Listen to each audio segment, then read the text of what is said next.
दोस्तों, हम सभी अपने जीवन में कुछ ना कुछ दान करते हैं। कभी भोजन, कभी वस्त्र, तो कभी धन। लेकिन क्या आपको पता है कि सबसे अच्छा और उत्तम दान कौन सा है? कौन सा दान हमें सबसे बड़ा पुण्य दिला सकता है? आज मैं आपको एक ऐसी कहानी सुनाने जा रहा हूं जो न केवल आपको प्रेरणा देगी बल्कि यह भी सिखाएगी कि सच्चा दान क्या होता है और इसका महत्व कितना बड़ा है। और यह कहानी बड़ी ही शिक्षाप्रद, महत्वपूर्ण और ज्ञानवर्धक कहानी है। तो चलिए दोस्तों, आज की बौद्ध कहानी को शुरू करते हैं। पर वीडियो में आगे बढ़ने से पहले यदि आप भी भगवान गौतम बुद्ध के सच्चे भक्त हैं तो इस वीडियो को लाइक करके कमेंट बॉक्स में नमो बुद्ध। तो चलिए आज की प्रेरणादायक बौद्ध कहानी को शुरू करते हैं। प्राचीन समय की बात है। रामपुर नाम के एक बड़े से नगर में रूपेश नाम का एक युवक रहता था जो लकड़ी काटकर अपना जीवन यापन करता था। वह अपनी पत्नी के साथ साधारण जीवन जीता था। चलाऊ लकड़ी से होने वाली आमदनी पर्याप्त नहीं थी, जिससे हमेशा उसके परिवार में भोजन और कपड़ों की कमी बनी रहती थी। एक दिन परेशान होकर गुस्से में रूपेश की पत्नी उससे कहती है, कितने दिनों तक यह सिलसिला चलता रहेगा? ना कोई त्योहार होता है, ना कोई खुशी। क्यों ना इस लकड़ी काटने के काम को छोड़कर तुम नगर जाकर कोई और काम कर लो? कब तक हम यूं ही कठिनाइयों में जीवन बिताएंगे? रूपेश ने बड़े प्यार से उत्तर दिया, मैं हमेशा तुम्हारी बात मानता हूं, लेकिन मैंने पहले भी कहा है कि मैं यह नगर नहीं छोड़ सकता। शहर में यहां की जैसी शांति नहीं मिलेगी। मैं नहीं चाहता कि यह विषय हमारे बीच दोबारा आए। उसकी पत्नी ने कहा, ठीक है, जैसा तुम्हें सही लगे। खाना तैयार है, खाकर चले जाओ। भोजन करने के बाद रूपेश लकड़ी काटने के लिए जंगल की ओर निकल पड़ा। चलते चलते वह काफी दूर चला गया। वह सोचने लगा, आज तो बहुत दूर आ गया हूं, मुझे एक बड़ा पेड़ चाहिए, लेकिन ऐसा कोई नजर नहीं आ रहा। वहां एक पेड़ है पर छोटा है। चलो आज के लिए इसी से काम चला लेता हूं। रूपेश ने वह पेड़ काटा और सिर पर जलाऊ लकड़ी का गट्ठर रखकर नगर की ओर बेचने के लिए निकल पड़ा। लेकिन नगर पहुंचने पर उसने देखा कि लकड़ी खरीदने वाला कोई नहीं था। वह सोचने लगा, क्या मुझे यह सारी लकड़ियां वापस घर ले जानी पड़ेंगी? तभी रास्ते में एक पंडित ने उसे आवाज लगाई, सुनो लकड़ी बेचने वाले, इधर आओ। यह लकड़ियां कितने की हैं? रूपेश ने कहा, पंडित जी, आपको सारी लकड़ियां चाहिए या आधी? अगर सारी चाहिए तो कम दाम में दे दूंगा। पंडित ने कहा, मुझे सारी लकड़ियां चाहिए, लेकिन तुम्हारे बताए गए दाम पर नहीं। मैं सिर्फ अपने दाम पर दे सकता हूं। रूपेश ने थकान भरे स्वर में कहा, अरे तो फिर यह लकड़ियां बहुत सस्ती हो जाएंगी, लेकिन चलिए दे दीजिए, वैसे भी मैं थक चुका हूं। पंडित ने 50 रुपए देते हुए कहा, ये लो और लकड़ियां यहां रख दो। वैसे तुम भूखे लग रहे हो, क्या कुछ खाना खाओगे? सब तैयार है, खाना खाकर ही जाना। रूपेश ने कहा, मुझे भूख तो बहुत लगी है, लेकिन अगर मैं खाऊंगा तो आपके लिए खाना नहीं बचेगा। रहने दीजिए, मैं घर जाकर खा लूंगा। पंडित मुस्कुराते हुए बोले, चिंता मत करो, यहाँ इतना खाना है कि 10 लोग और खा सकते हैं। जब भी भूख लगे यहाँ आया करो। रूपेश ने पूछा, क्या आप हमेशा ही सबको ऐसे खाना खिलाते हैं? पंडित ने उत्तर दिया, जब तक ईश्वर मुझे शक्ति देते हैं मैं यह करता रहूंगा, यह सब उनकी मर्जी है। रूपेश ने कहा, ठीक है, तो मैं आज खाना यहीं पर खाऊंगा। उस दिन रूपेश ने उस पंडित के घर भर पेट भोजन किया और धन्यवाद देते हुए बोला, महाराज, आप बहुत ही दयालु और नेक दिल इंसान के हैं। ऐसा अच्छा काम करने में मैं आपकी मदद करना चाहता हूं। अब से मैं लकड़ियां मुफ्त में ही दिया करूंगा। ठीक है, अब मैं चलता हूं, पंडित ने कहा। बेटा सकुशल जाओ। रूपेश ने काटी हुई सारी लकड़ियां पंडित को मुफ्त में दे दी और घर की ओर निकल गया। घर पहुंचते ही उसकी पत्नी ने पूछा, इतनी देर क्यों हो गई? क्या आज लकड़ियों का अच्छा सौदा मिल गया? लाओ पैसे।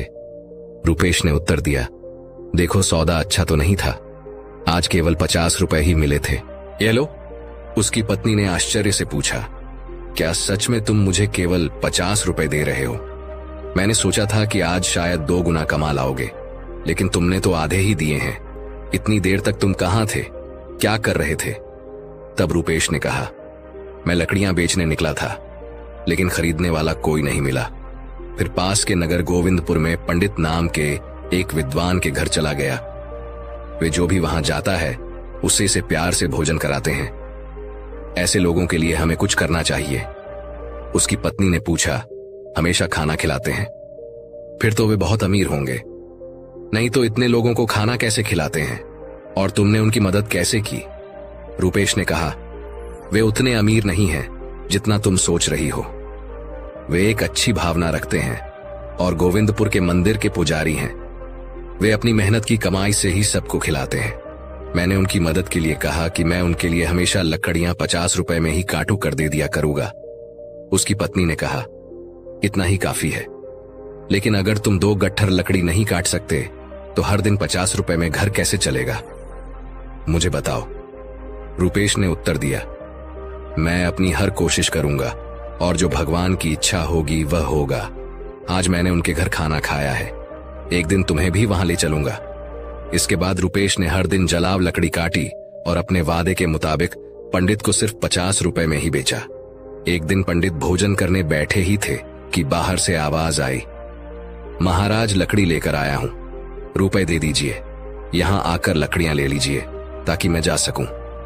पंडित ने बाहर आकर कहा, रूपेश, मैं आज तुम्हें 50 रुपए नहीं दे सकता, तुम अपनी लकड़ियां वापस ले जाओ। रूपेश ने कहा, पैसे कल दे देना, लेकिन लकड़ियां यहीं छोड़ूंगा, मुझे बहुत भूख लगी है, क्या आप मुझे भोजन दे सकते हैं? वैसे भी आप सबको खिलाते हैं। पंडित ने मुस्कुराते हुए कहा, बहुत अच्छे रूपेश, पहले अपने हाथ पैर धो लो, तब तक मैं भोजन की व्यवस्था करता हूं। पंडित ने घर के अंदर जाकर अपनी पत्नी से यह बात कही। उसकी पत्नी बोली, आपने ऐसा वादा क्यों किया? हमारे घर में खाने के लिए कुछ भी नहीं बचा है, सिवाय उस भोजन के जो मैंने अभी आपको परोसा है। पंडित की पत्नी बोली, इस समय हम रूपेश को कैसे खिलाएंगे? सारा खाना खत्म हो चुका है, क्या आपको यह नहीं पता? पंडित बोले, अरे इसमें कौन सी बड़ी बात हो गई, तुमने जो खाना परोसा है वह रूपेश के लिए पर्याप्त है। मैं सोच रहा कि आज उपवास कर लूं। पंडित की पत्नी बोली, मुझे बताओ तुम ऐसा कितनी बार करोगे? जब हमारे पास खुद के लिए भी पर्याप्त नहीं है तो दूसरों के लिए इतना सब क्यों करते हो? यह सब कहां से आएगा? पंडित बोले, भगवान सब कुछ देते हैं, पहले रूपेश को भोजन परोस दो। पंडित ऐसे ही उन लोगों को भोजन कराते रहे, भले ही उनके पास स्वयं के लिए भी कुछ ना हो। एक दिन रूपेश लकड़ी काटने जंगल गया। उसने सोचा, जंगल के किनारे के सारे सूखे पेड़ तो मैं पहले ही काट चुका हूं, अब जो बचे हैं वे सब हरे पेड़ हैं। जंगल के अंदर जाना थोड़ा मुश्किल लग रहा है, मैं इससे पहले कभी इतना अंदर नहीं गया, यहाँ जंगली जानवर भी हो सकते हैं, अगर मुझे कुछ हो गया तो क्या होगा? यह सोचकर वह जंगल के भीतर डरते डरते चला गया। वह काफी दूर निकल गया, लेकिन कोई उपयुक्त पेड़ नहीं मिला। अचानक उसे एक बड़ा पेड़ दिखा। उसने सोचा, यह शाखा तो काफी मजबूत है, इसे काटूं तो 3 गट्ठर लकड़ी बन जाएंगे, पहले ही बहुत देर हो चुकी है। यह सोचकर रूपेश उस पेड़ पर चढ़ गया। वह उसी शाखा पर बैठ गया और उसी को काटने लगा। शाखा बहुत बड़ी थी, इसलिए कटने के बाद वह बगल के पेड़ और एक छोटे टीले के पास गिर गई। तभी अचानक वहां एक साधु प्रकट हुए और क्रोध में बोले, मेरी तपस्या किसने भंग की? लगता है यह तुम ही थे, मैं तुम्हें श्राप देता हूं कि तुम कुत्ते बन जाओगे। रूपेश घबरा गया और बोला, महाराज मुझे माफ कर दीजिए, मुझे नहीं पता था कि आप यहां तपस्या कर रहे हैं। साधु बोले, मैं यहां 100 वर्षों से तपस्या कर रहा हूं, तुमने मेरी तपस्या तोड़ी है, इसलिए यह श्राप दिया है। रूपेश ने विनती की, महाराज मैं रोज लकड़ियां काटने आता हूं और उन्हें बेचकर अपनी आजीविका चलाता हूं, मैंने जानबूझकर ऐसा नहीं किया, कृपया इस श्राप को वापस ले लीजिए। साधु बोले, मैंने क्रोध में आकर यह श्राप दिया है, इसे वापस लेना संभव नहीं है, लेकिन एक उपाय है। रूपेश ने पूछा, कृपया मुझे उपाय बताइए महाराज, मैं इस श्राप से कैसे मुक्त हो सकता हूं? साधु बोले, तुम ऐसे लोगों को ढूंढो जो सबसे अच्छा दान करते हो, उनके भोजन के बाद बचा हुआ एक भी दाना खा लोगे तो तुम्हारा श्राप समाप्त हो जाएगा। जब तुम पूरी तरह सफेद हो जाओगे तब इस श्राप से मुक्त हो जाओगे। रूपेश ने रोते हुए कहा, महाराज मैं अपनी पत्नी का सहारा हूं, लकड़ियां बेचकर जो पैसे लाता हूं उससे हमारा गुजारा होता है, अब मैं कुत्ता बन गया हूं तो मेरी अब का क्या होगा? साधु बोले, चिंता मत करो, भगवान उसकी मदद करेंगे, जब तुम्हारा श्राप टूटेगा तब तुम्हारा जीवन सुखी हो जाएगा, धन धान्य से भरा होगा और तुम्हें हर कष्ट से मुक्ति मिलेगी। यह कहते हुए साधु वहां से चले गए। रूपेश साधु के श्राप के कारण कुत्ते में बदल जाता है। रूपेश साधु से कहता है, मुझे अब इजाजत दीजिए महाराज। इतना कहकर वह श्राप से छुटकारा पाने के लिए यात्रा पर निकल पड़ता है। वह सोचने लगता है, जैसा साधु ने कहा था, मुझे सबसे अच्छा दान देने वाले कहाँ मिलेंगे, मेरी समझ में कुछ नहीं आ रहा। हाँ पंडित जी, वो बड़े ही उदार और नेक दिल व्यक्ति हैं। अब मैं सबसे पहले उन्हीं के पास जाता हूँ। रूपेश कुत्ते के रूप में पंडित के घर पहुंचता है। पंडित अपनी पत्नी से कहते हैं, चलो अच्छा हुआ, आज मैं बिना किसी बाधा के सभी मेहमानों को भोजन खिला पाया। सच में भगवान की कृपा है। पंडित के भोजन कर लेने के बाद उनकी पत्नी ने बचे हुए भोजन को बाहर फेंक दिया। रूपेश कुत्ते के रूप में वहां पहुंचा और पंडित के बचाए हुए भोजन को खा लिया। खाना खाते ही उसका आधा शरीर सफेद हो गया। रूपेश खुशी से कहता है, मुझे पता था कि पंडित जी बहुत ही दयालु व्यक्ति हैं। मुझे आधे श्राप से मुक्ति मिल गई, लेकिन पूरी तरह मुक्त होने के लिए मुझे किसी और को ढूंढना होगा। यह सोचते हुए रूपेश आगे बढ़ता है। वह कहता है, अगर मैं इस श्राप से मुक्त हो गया तो मैं सुख समृद्धि और शांति के साथ जीवन जीऊंगा। भले ही मैं कितने भी साल लकड़ियां काटूं, इतना बड़ा कभी नहीं बन सकता। मुझे साधु महाराज को धन्यवाद देना चाहिए। इतना कहकर रूपेश दूसरे व्यक्ति की तलाश में निकल पड़ता है। एक दिन वह मदन नाम के एक युवक को हल जोतते हुए देखता है। रूपेश कुत्ते के रूप में उसके घर के सामने बैठ जाता है। तभी राजू नाम का एक व्यक्ति वहां से गाय लेकर जाता है। वह कहता है, मदन बहुत ही नेक इंसान है। वह सिर्फ मुझे ही नहीं, कई और लोगों को भी गाय दान कर रहा है। ऐसे व्यक्ति को आशीर्वाद मिलना चाहिए। रूपेश यह सुनकर सोचता है, वाह, आज मुझे श्राप से मुक्ति मिल जाएगी। मदन भी पंडित जी के जैसे ही दयालु होंगे। अब देखता हूं वह कब भोजन करते हैं। रूपेश वहां बहुत देर तक इंतजार करता है। मदन ने जब भोजन किया और पत्तल को बाहर फेंक दिया तो रूपेश तुरंत उस पत्तल पर बचा हुआ खाना खा लेता है। लेकिन यह देखकर वह हैरान रह जाता है। वह कहता है, अरे मेरे शरीर का रंग नहीं बदला। मदन ने तो गाय का दान भी किया था, फिर भी यह क्यों नहीं हुआ? मुझे कुछ समझ नहीं आ रहा। थोड़ी देर बाद रूपेश वापस पंडित जी के घर के बाहर आकर बैठ गया। वहां उसने दो युवकों को बातचीत करते हुए सुना। पहला युवक बोला, अरे सुनील, आज संतोष ने फिर गाय का दान दिया। दूसरा युवक बोला, हाँ, वह चाहे कितना भी बड़ा दानी दिखे, लेकिन हमेशा नगर के बाहर वालों को ही बुलाकर दान करता है।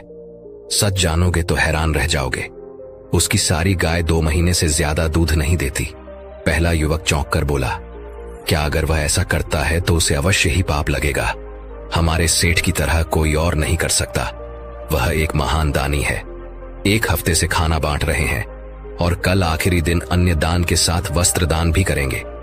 सेठ जी खुद वहां सबके साथ 1 हफ्ते से खाना खा रहे हैं। कभी उनके जैसा परोपकारी देखा है कहीं? अरे यह तो कुछ भी नहीं। उन्होंने हमारे नगर में अच्छी सड़कें बनवाई हैं, हर जगह कुएं और तालाब खुदवा दिए हैं। सच में उन्होंने हमारे लिए बहुत कुछ किया है। ऐसा धर्मात्मा मैंने कभी नहीं देखा। यह बातें सुनकर रूपेश बहुत खुश हुआ। उसके मन में विचार आया, चलो अब तो तय है कि मुझे मेरे श्राप से मुक्ति मिल जाएगी। मुझे तुरंत सेठ जी के पास जाना चाहिए। वह राजमहल में नहीं बल्कि लोगों के साथ खाना खा रहे हैं। इस अवसर का लाभ उठाना चाहिए। अगले ही दिन रूपेश उस जगह पहुंच गया जहां सेठ जी भोजन करा रहे थे। वहां उसने सेठ को कपड़े बांटते हुए देखा। वह सोचने लगा, सेठ जी कितने महान हैं। वह भोजन देने के साथ साथ सभी को वस्त्र भी बांट रहे हैं। मैं जिन अच्छे लोगों को ढूंढ रहा था, निश्चय ही यह वही व्यक्ति है। मुझे उनके भोजन के बाद इंतजार करना होगा। सेठ जी के भोजन करने के बाद सैनिक उस पत्ते को बाहर फेंक देते हैं जिसमें सेठ ने खाना खाया था। यह देखकर रूपेश वहां गया और उस पत्ते में से बचा हुआ खाना खा लिया। लेकिन यह देखकर वह चौंक गया। उसने कहा, अरे यह क्या? इतने महान दानी सेठ जी का भोजन करने के बाद भी मेरा रंग नहीं बदला। यह श्राप तो किसी दूसरी वजह से लग रहा है। मुझे तुरंत उस साधु के पास जाना चाहिए जिन्होंने मुझे यह श्राप दिया। रूपेश उस स्थान पर पहुंचता है जहां साधु मौजूद थे। वह साधु को प्रणाम करता है। साधु उसे निराश देखकर पूछते हैं, क्या हुआ रूपेश? ऐसा लगता है कि तुम्हें अभी तक केवल एक ही सही व्यक्ति मिला है। तुम्हारा केवल आधा रंग ही बदला है। क्या तुम्हें और कोई नहीं मिला? श्राप मिले हुए भी काफी समय हो गया। रूपेश कहता है, मुझे तो शक है।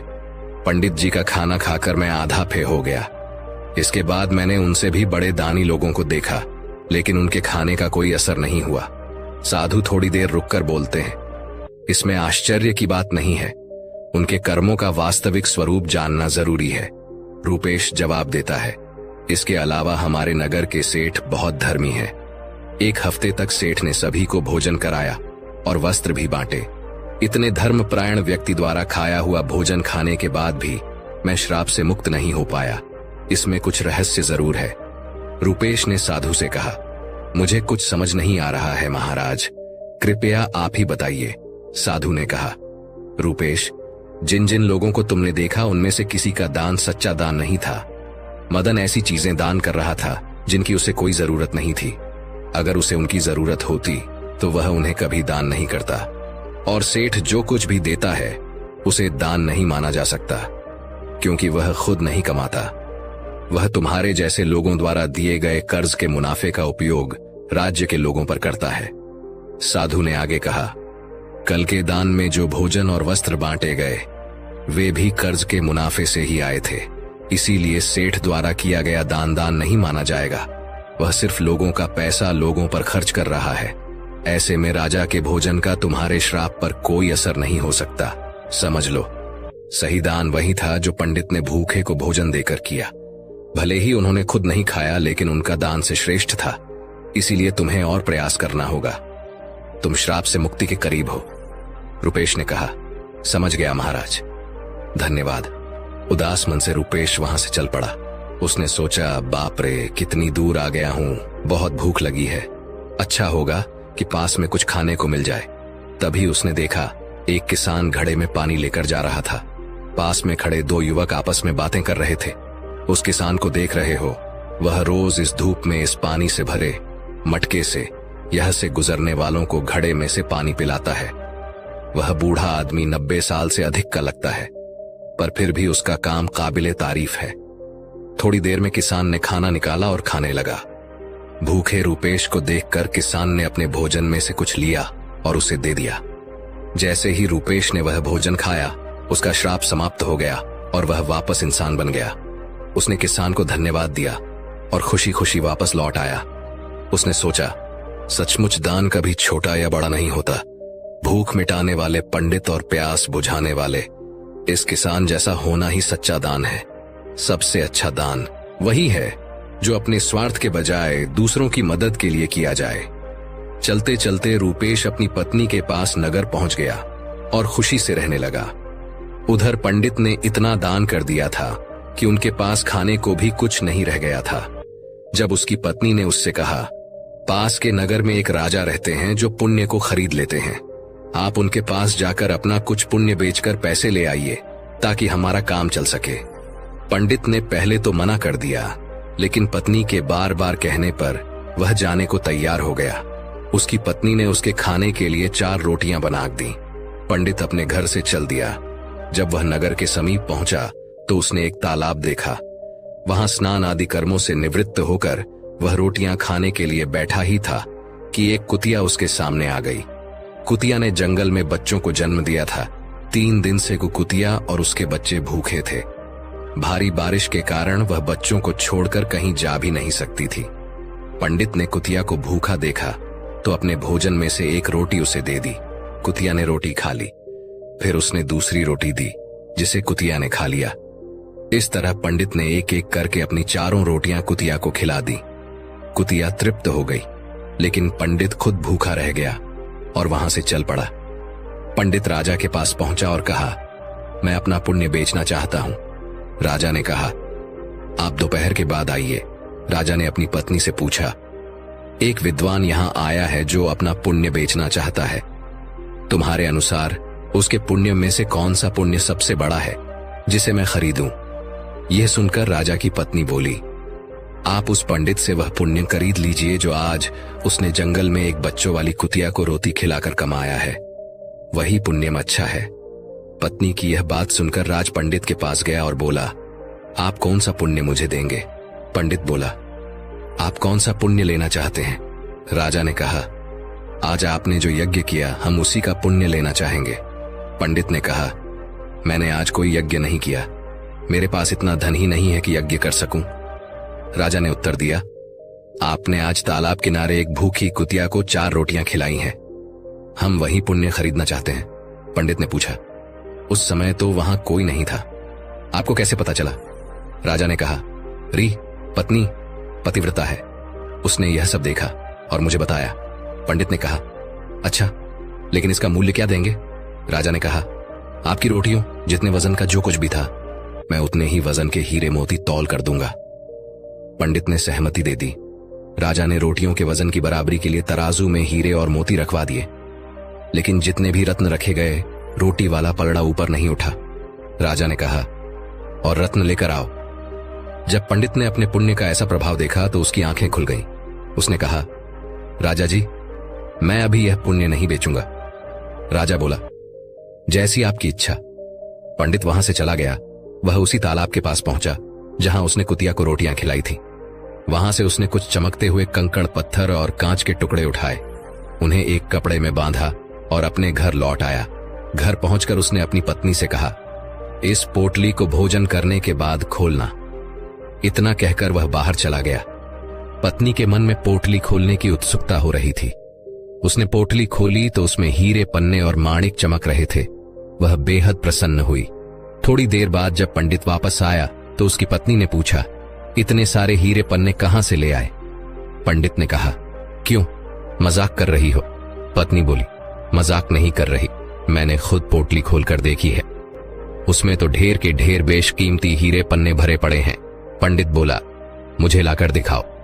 पत्नी ने पोटली को उसके सामने रख दी। वह उन्हें देखकर चकित रह गया। उसने समझा कि यह सब उसी पुण्य का प्रभाव है जो उसने कुतिया को रोटियां खिलाने से प्राप्त हुआ।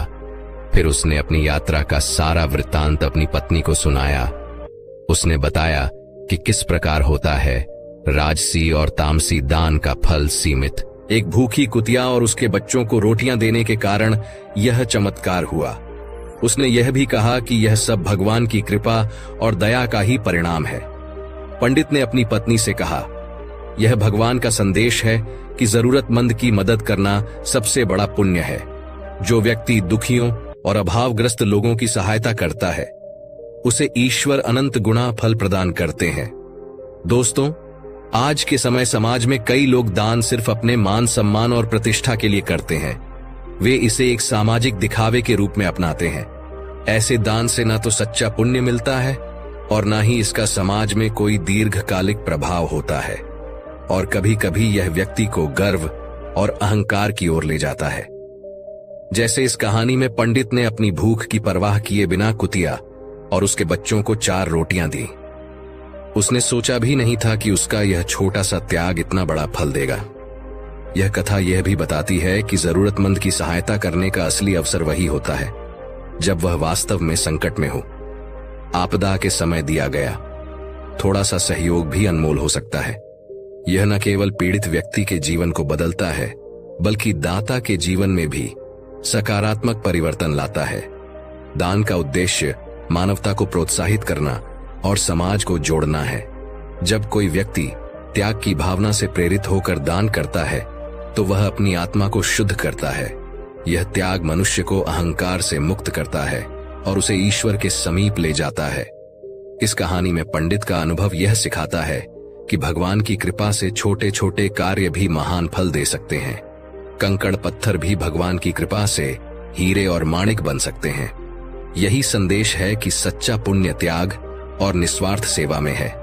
हर मनुष्य को यह प्रयास करना चाहिए कि वह अपनी क्षमता के अनुसार जरूरतमंदों की मदद करे। अनाथ, विकलांग, विधवा, भूखे और प्यासे लोगों की सेवा करना ही सच्चा धर्म है। इसी से समाज में शांति और समृद्धि आती है। दोस्तों, अपने इस कहानी से क्या सीखा, कमेंट करके अवश्य बताएं। अगर कहानी अच्छी लगी हो तो लाइक, शेयर करके चैनल को सब्सक्राइब जरूर करें। मिलते हैं अगली वीडियो में एक और कहानी के साथ। धन्यवाद।